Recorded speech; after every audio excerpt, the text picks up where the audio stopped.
पूरी दुनिया में एक ऐसा जंगल था जिसे लोग जादुई जंगल कहते थे। वहां के पेड़ पौधे, जानवर और प्राकृतिक सौंदर्य ने हर किसी को मोहित कर दिया करते थे। इस जंगल में अनेक प्रकार के जानवर रहते थे जो अपनी विशेषताओं से प्रसिद्ध थे।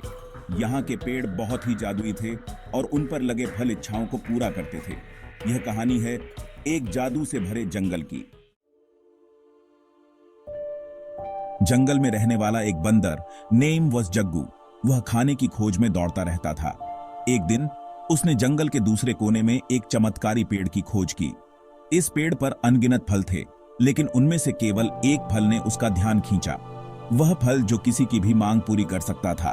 वह नहीं जानता था कि वह एक मैजिकल जंगल में है और उसके सामने एक मैजिकल पेड़ है। बंदर ने उस फल को तोड़कर खाने का निर्णय किया, लेकिन जैसे ही वह उसे छूने वाला था, उसने यह सोचा कि क्यों न इस चमत्कारी फल का उपयोग करके जंगल के सभी जानवरों की सहायता की जाए। कई अन्य जानवरों की भूख मिटाने के लिए उसने सभी के भोजन के बारे में सोचा और निर्णय लिया। उस दिन से उस बंदर ने जंगल के जानवरों की मदद करने में अपना जीवन समर्पित कर दिया। वह हर जानवर की प्रॉब्लम्स को सुलझाने, उनकी हेल्प करने और उन्हें खुश रखने के लिए उस चमत्कारी फल का उपयोग करता रहा। उस फल से उसने सबकी हेल्प की और जंगल में रहने वाले जानवरों को खूब खुशियां बांटी। एक बार जंगल में सूखा आया।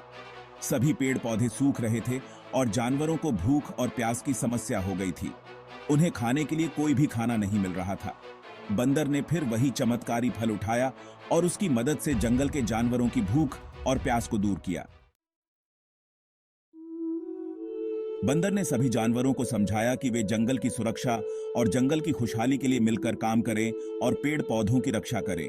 वह चाहता था कि सभी जानवर जंगल का सम्मान करें और एक दूसरे की मदद करें। क्यों पेड़ पौधे ही हमें जीवित रखते हैं, हमें खाना देते हैं, ऑक्सीजन देते हैं, हमें उनकी सुरक्षा करनी चाहिए। बंदर ने सिखाया कि जीवन में चमत्कार हैं, लेकिन उन्हें समझने और सही तरीके से यूज करने की कला इंपॉर्टेंट होती है। उसने सिखाया कि हर किसी की हेल्प करना और जंगल के सभी निवासियों का सम्मान करना जरूरी है। हमें सभी का सम्मान और आदर करना चाहिए। इस कहानी से हमें यह सीखने को मिलता है कि हमें जीवन में अपनी स्पेशल क्षमताओं का सही तरीके से यूज करना चाहिए। हमें हमारे साथीजनों की हेल्प करनी चाहिए और साथ ही नेचर की रक्षा करनी चाहिए। इससे हमारा जीवन और जंगल दोनों ही सुरक्षित रहेंगे। इस तरह से जादुई जंगल की कहानी हमें सही रास्ता दिखाती है और हमें यह बताती है कि हमें अपनी सार्थकता और क्षमताओं का सही तरीके से उपयोग करना चाहिए। प्लीज सब्सक्राइब, लाइक और शेयर जरूर करें।